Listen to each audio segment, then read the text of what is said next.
ஒரு பஸ்ஸுக்குள்ளே அந்த பஸ்ஸோட driver, conductor, அப்புறம் ஒரு டெட் பாடி, அப்புறம் ஒரு சைக்கோ கில்லர், ஒரு பொண்ணு, அப்புறம் ஒரு சிக்மா மேல். இவங்களை சுற்றி ஒரு போலீஸ் டீம், அப்புறம் ஒரு நாய். என்ன நடந்திருக்கும்? வேறு லெவலான மரண மாஸ் படத்தை பற்றி தான் பார்க்க போகிறோம். இப்போ நம்ம கதைக்குள்ளே போகலாம். படத்தோட ஆரம்பத்திலேயே சைக்கோ கில்லர் ஒரு வயசானவரை கொலை பண்ணி, ரொம்ப கொடூரமாக கொலை பண்ணி, அவர் வாயில் ஒரு வாழைப்பழத்தை வச்சுக்கிட்டு இருக்கான். அப்புறம் இன்னும் கொஞ்ச நாளில் இன்னொரு வயசானவரையும் தூக்கி அவரையும் கொலை பண்ணி அவர் வாயிலையும் வாழைப்பழத்தை வச்சுட்டு போயிடுறான். ஸோ ஊர் முழுக்க இந்த சைக்கோ கில்லரோட பேச்சாக தான் இருக்குது. ஊர் மக்கள் எல்லாமே பயந்து வாழ்கிறாங்க, முக்கியமாக வயசானவங்க. அந்த சைக்கோ கில்லர் வேறு யாரும் இல்லை, அவன் பேர் தான் எஸ்கே. அவன் ஒரு ஸ்கூல் டீச்சராக ஒர்க் பண்ணுறான். இப்படி இருக்கும்போது ஊருக்குள்ளே தன்னை ஒரு சிக்மா மேலாக காட்டிக்கணும் அப்படின்றதுக்காக நம்ம ஹீரோ லூக் தலையில் மஞ்சள் கலர் டையெல்லாம் பூசி கலர் கலராக சட்டை போட்டு ஒரு வித்தியாசமான ஆளாக ஊருக்குள்ளே திரிஞ்சிட்ருக்கான்.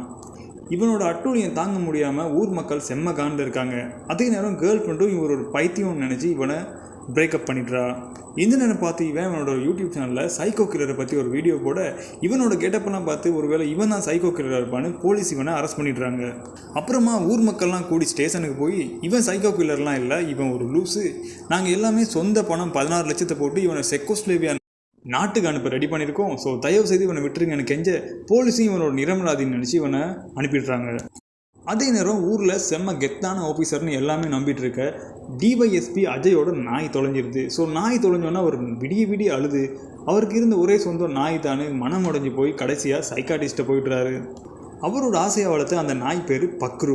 கடைசியாக சைக்காட்டிக்கும் எங்கே இருந்தாலும் பக்ரு உங்களை தேடி வந்துருன்னு அவரை ஆறுதல் பண்ணி அனுப்பி விடுறாரு. அடுத்து ஒரு தாத்தா கேரக்டர். அந்த தாத்தாவை அவரோட பையன் கொண்டு போய் ஓல்டேஜ் ஹோமில் சேர்த்து விட்றான்.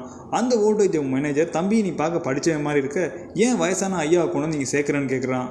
இவர் வேறு யாரும் இல்லை, என்னோட அப்பா தான். ஒரு நாள் என் மனைவியோட பட்டக்ஸை பிடிச்சி கிள்ளிட்டாரு. ஸோ இவர் எப்படி வீட்டில் வச்சுட்டு இருக்க முடியும்னு இங்கே கொண்டு சேர்த்து விட்டுறாங்க.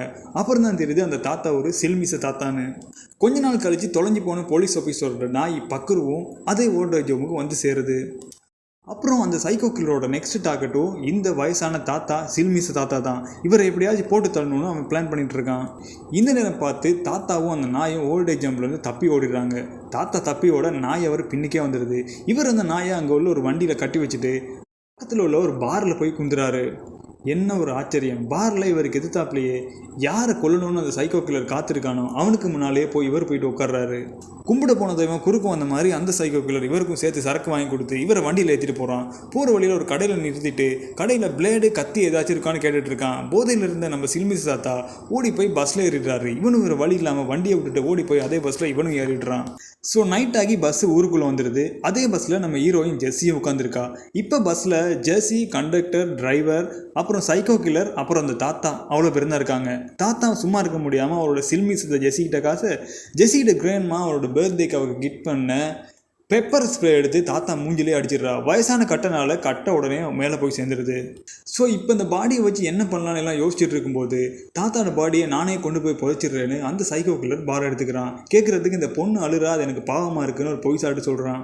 பஸ்ஸோட டிரைவருக்கும் 2 நாளில் கல்யாணமாக வேண்டியிருக்கும். இதனால போலீஸுக்கு போன ரிஸ்க்குன்னு அவர்கிட்டே கொடுத்துட்றாங்க.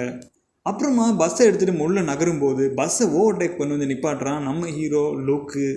ஏன்னா அவனோட கேர்ள் ஃப்ரெண்ட் ஜெஸ்ஸி அவனை பிரேக்கப் பண்ணதால் நாளைக்கு அவன் ஃபாரின் போக இருப்பான். ஸோ இன்றைக்கி எனக்கு ஒரு பதில் சொல்லின்னு வந்து பஸ்ஸை நிறுத்தி இவனும் பஸ்ஸுக்குள்ளே ஏறிடுறான்.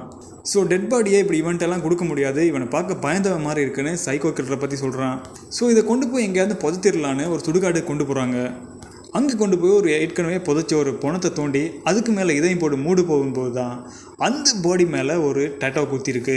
அதே டேட்டோ நம்ம பஸ் கண்டக்டரோட நெஞ்சிலையும் இருக்கும். இவ்வளோ காலம் தொலைஞ்சு போன அப்பா அவன் தேடி இருந்திருப்பான். ஸோ இதான் என் அப்பா நம்ம ஃபீல் பண்ணி என் அப்பாவை இப்படியெல்லாம் போட முடியாது, கொண்டு போய் ஆத்தங்கரையில் ஒழுங்கான கிரியெல்லாம் செஞ்சு தான் புதைக்கணும்னு அவர் தூக்கிட்டு வந்துடுறான் திரும்பவும் பஸ்ஸுக்கு.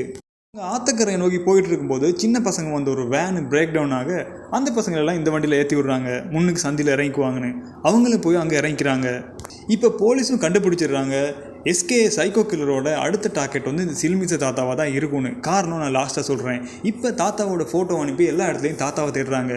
அப்போ அந்த பஸ்ஸில் வந்து சின்ன பையன்கிட்ட காட்டாவும் சொல்கிறான், தாத்தா பஸ்ஸில் தான் இருந்தார், தாத்தாவோட இந்த லூக்கும் இருந்தான்னு அவனோட மஞ்சள் கலர் முடியை பற்றி சொல்லிடுறான். ஸோ திரும்பவும் போலீஸ்க்கு இவன் மேலே சந்தேகம் வந்துடுது, இவன் தான் கொலைக்காரன்னு. ஸோ இப்போ எல்லாம் சேர்ந்து லூக்கை தேடுறாங்க. பஸ் போயிட்டு இருக்கும்போது கடைசியாக சைக்கோ கில்லர் எஸ்கே வந்து பொறுமை இழந்துடுறான். நான் தாண்டா சைக்கோ கில்லர், உங்களெல்லாம் கொல்லாம விட மாட்டேன், மரியாதையாக எனக்கு இந்த பாடியை கொடுத்துருங்கன்னு கையில் உள்ள வெப்பன் எடுத்து அந்த கண்டக்டரை அடிக்க பார்க்குறான். அந்த நேரம் பார்த்து அங்கே வேற ஒரு போலீஸ் டீம் வந்து எங்கே போகிறீங்கன்னு விசாரிக்கிறாங்க. அவங்கள சமாளிச்சுட்டு இருக்கிறதுக்குள்ள பின்வாசல் வழியாக பாடியோட அந்த சைக்கோ கில்லர் எஸ்கேப் ஆகிடுறான். இப்போ லுக்கு செம்மையாக டென்ஷன் ஆகிட்டான். ஏன்னா போலீஸ் எல்லாம் இவன் தான் சைக்கோ கில்லர்னு தேடுறாங்க. ஸோ வண்டியில் இருக்க யாராச்சும் ஒரு ஆள் சரண்டராக தான் வேணும். அவன் கேர்ள் ஃப்ரெண்ட் பண்ண கொலைக்கு அவனே சரண்டர் ஆகிறேன்னு அவன் ஒத்துக்கிறான். எல்லாம் சேர்ந்து மனவருத்தமாக அவனை அங்கேயே விட்டுட்டு பஸ் எடுத்துகிட்டு கிளம்பிடுறாங்க.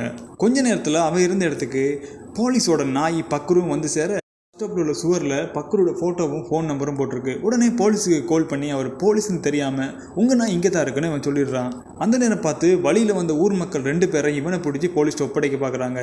ஏன்னா சைக்கோ கில்லர் லூக்கை ஒப்படைச்சா 10 லட்சம்னு போலீஸ் எல்லாத்துக்கும் அறிவிச்சிருக்காங்க. அதே நேரத்துக்கு ஸ்பாட்டுக்கு பக்கரோட ஓனர் போலீஸ் ஆஃபீஸர் அஜயும் வந்துடுறாரு. ஒரு மாதிரி அங்கேருந்து தப்பி இவன் ஓடிடுறான். அந்த நேரம் பார்த்து புதுசாக கல்யாணம் பண்ண போகிற ஒரு கப்புள் வந்து அங்கே ப்ரீ ஷூட் எடுக்கிறாங்க. அந்த பையனோட ட்ரோன் கேமராவில் வச்சு சைக்கோ கில்லர் எந்த ஏரியாவில் போயிருக்கான்னு அவன் கண்டுபிடிச்சிடுறான். ஸோ அவன் அங்கே உள்ள ஒரு குப்பைக்குழிக்கு பாடி எடுத்துகிட்டு போயிருப்பான். ஸோ லூக்கும் அவனை பின்தொடர்ந்து அங்கே போயிடுறான். அங்கே நடந்த சண்டையில் சைக்கோ கில்லர் லூக்கை அடித்து தொங்க விட்டுறான். ஸோ பஸ்ஸில் போனவங்களும் இவனை விட்டுட்டு போக மனசு இல்லாமல் பஸ்ஸை எடுத்துகிட்டு திரும்ப வந்துடுறாங்க. அப்போ இவனை காப்பாற்றிட்டு சைக்கோ கில்லர் அடித்து கட்டி வச்சுட்டு திரும்ப கிளம்புறாங்க. பட் சைக்கோ கில்லர் திருந்தாமல் திரும்பவும் அந்த பாடியை எடுத்துகிட்டு கிளம்புறான். அப்போ பஸ்ஸில் போனவங்க அங்கே இருக்க போலீஸையும் ஊர் மக்களையும் கூட்டிகிட்டு திரும்ப ஸ்பாட்டுக்கு வர எல்லாம் சேர்ந்து சைக்கோ கில்லரை பிடிச்சிடுறாங்க. அடுத்த நாள் பஸ் கண்டக்டர் கோயிலுக்கு போகிறான். அப்போ தான் அவனுக்கு ஒரு விஷயம் புரியுது. அந்த ஊரில் பல பேர் அவன் நெஞ்சில் இருக்க மாதிரியே டேட்டா போட்டு தெரியுறாங்க. ஏன்னா அவங்களுக்கு எல்லாருக்கும் டேட்டா போட்டு விட்டது ஒரே ஒரு சாமியார்னு. அப்புறமா எஸ்கே எப்படி சைக்கோ கில்லர் ஆனான்னு அவங்க எல்லாருக்கும் சந்தேகமாக இருக்கலாம். 25 வருஷத்துக்கு முன்னால் 4 பசங்க ஒரே வீட்டில் தங்கியிருந்து வேலை பார்க்குறாங்க. அதில் ஒரு பையன் ஊருக்கு போகணுன்றதுக்காக வெள்ளிக்கிழமை அந்த வீட்டை விட்டு கிளம்பி வந்துடுறான். மற்ற 3 பேர் சேர்ந்து எலி தொல்லைனால வீடு ஃபுல்லாக எலிக்கடிக்கிற மருந்து வச்சுட்டு ஒரு பையன் ஒரு வாழைப்பழத்தில் எரி மருந்தை சொல்லி வச்சுட்டு போயிடுறான். லீவு முடிஞ்சு வீட்டுக்கு வந்த அந்த வீட்டுக்கு போன பையன் எலி மருந்து இந்த வாழைப்பழத்தை சாப்பிட்டு செத்துடுறான். அந்த பையனோட மகன் தான் இப்போ சைக்கோ கில்லர் மாதிரி இருக்க எஸ்கே. ஸோ அப்போ வீட்டில் இருந்த 3 பேரில் 2 பேரை போட்டுட்டு 3ஆவதாக தான் இந்த சில்மிசு தாத்தாவை அவன் தேடினான். இதோட அந்த படமும் முடியுது. அப்புறமா லூக்கும் ஜெஸ்ஸியும் சேர்ந்துடுறாங்க.